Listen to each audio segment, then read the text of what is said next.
Bonjour encore une fois, bienvenue. Et là, vous voyez mon chat juste ici qui fait ses débuts à la caméra, ses débuts officiels à la caméra. Gizmo, le petit espiègle. Bon, cette distraction mise de côté, on va essayer. Le chat fait tout pour attirer l'attention de tout le monde. Hein, Gizmo? Tu déranges tout le monde, là. Arrête de faire le fou un peu, là. Bon. On sait bien qu'un chat, ça a la tête dure et que il va continuer à faire le fou, même si je lui demande d'arrêter, mais bon. Revenons au mouton. Transformers, Revenge of the Fallen. Cette fois-ci, je vous fais la revue de Rampage. Je l'ai juste en face de moi. Et disons que j'ai été surpris par l'aspect de Rampage dans ce film. Si tant est qu'on va le voir en robot dans le film. Comme vous pouvez le voir, Rampage est un centaure cette fois-ci. On a droit à un centaure. J'avais jamais vu un Transformer faire un centaure, mais c'est quelque chose de nouveau. J'étais sceptique au début, mais quand j'ai eu le jouet dans les mains, j'ai trippé.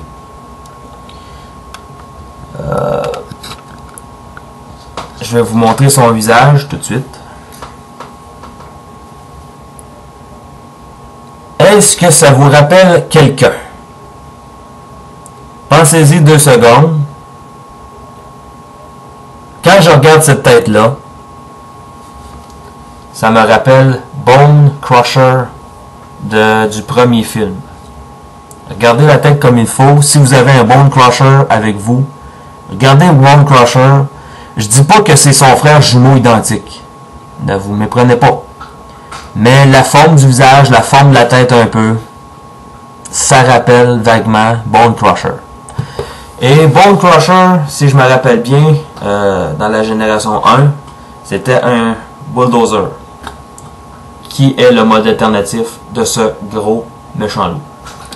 Comme vous pouvez voir, les chenilles servent à faire des fouets. Et on a la possibilité de les faire rentrer dans les mains, si on peut appeler ça des mains, de la figurine. Qu'est-ce que je pense de ce robot-là? Première chose, je dois vous dire que je suis impressionné. Je trouve ça beau. Ça a la particularité d'être inventif. Comme je vous ai dit, des centaures Transformers, à ma connaissance, c'est le premier que je vois. Et c'est vraiment quelque chose à voir. Côté articulation, par contre, autant le style de robot me plaît, les articulations sont très très limitées. Première des choses, les jambes ici, on peut les tourner de haut en bas. Et si comme vous pouvez le voir, les deux bougent en même temps. OK? Elles ne sont pas indépendantes l'une de l'autre. Les genoux plient. On a une petite articulation à la taille. Une petite pine. Une petite tige ici. À faire attention. La tête, à part la tourner comme ceci et la tourner dans l'autre sens comme ça, on peut pas faire grand chose avec. Il décide de faire oui aussi. Bon, ok. Tu as décidé de faire oui. Les bras ici tournent à 360 degrés. Ici, de haut en bas. Les coudes ne sont pas articulés. On peut pas vraiment parler à proprement dire de poignet, mais on a une articulation ici pour permettre de former une main. Et les deux ici, chaque côté, ça bouge. Et c'est à peu près tout pour les articulations. Très, très, très limité.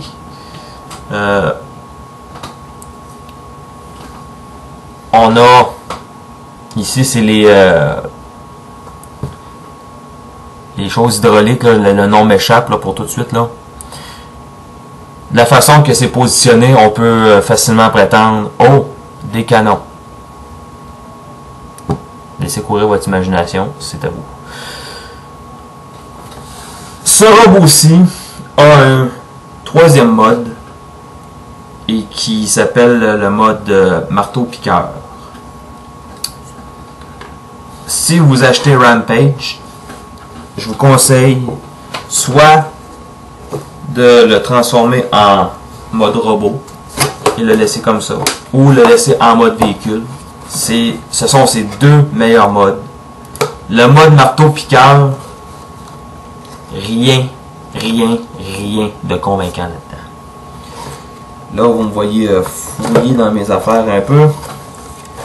C'est que je cherche le livret d'instruction parce qu'on a le livret d'instruction de Rampage et on va voir aussi sa biographie. Je vais juste vous donner une image du marteau-piqueur dont je ne suis même pas sûr qu'on va le voir dans le film. Mais on lui a donné quand même un troisième mode. Le marteau-piqueur, c'est celui-ci. Je sais pas si vous le voyez comme il faut, là. Juste ici. À cause de la réflexion. Je vais pas perdre mon temps et le vôtre pour vous le montrer en mode marteau-piqueur. Ça vaut vraiment pas la peine. C'est un mode alternatif pourri, à mon sens à moi. Le mode alternatif, pour moi, c'est un gros zéro. C'est vraiment inutile. Le vrai intérêt de ce robot-là, c'est le mode bulldozer ou le mode ici. OK? Pour le mode robot, la note que je lui donnerais, ça serait un 7,5. Pourquoi le 7,5? Je lui enlève 2 points d'une shot pour le manque d'articulation.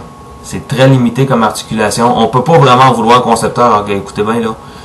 Mais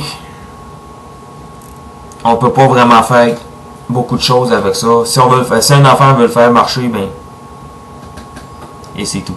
Bon. Le demi-point que je lui enlève, c'est pour son visage. Parce que si vous remarquez encore une fois, et je commence à être très exaspéré de ça. Je sais pas si vous voyez ici. Voyez ici, qu'est-ce qu'on a? On a des mandibules d'araignée. Je sais pas qu'est-ce que les concepteurs ont en tête quand ils conçoivent un Transformers Decepticon. Je pense que le concepteur a une phobie des insectes. Il a décidé de les démoniser, si je peux dire ça comme ça, en les représentant comme ça. À date, il n'y a pas grand Decepticon que j'ai vu dans les films qui n'ont pas un visage d'insecte ou de crabe. J'aurais préféré voir finalement un Decepticon avec une bouche pour faire changement dans les Constructicons, mais à date, à ce qui paraîtrait, on n'y a pas droit. Ça reste à voir avec les autres. On les a pas encore vus en robot, je les ai pas encore vus, j'ai très hâte. Côté originalité, bon, je vous ai dit, c'est la première fois qu'on voit un Centaure Transformer à ma connaissance. Je trouve ça très original. Ce que j'aime aussi, c'est le fait que les chenilles se détachent, forment les fouets. Très intéressant ça aussi. J'espère qu'on va le voir en mode robot dans le film. Qu'on se contentera pas de nous présenter Rampage en mode bulldozer pour se fusionner à Devastator. Ça reste à voir. J'ai hâte de voir ça.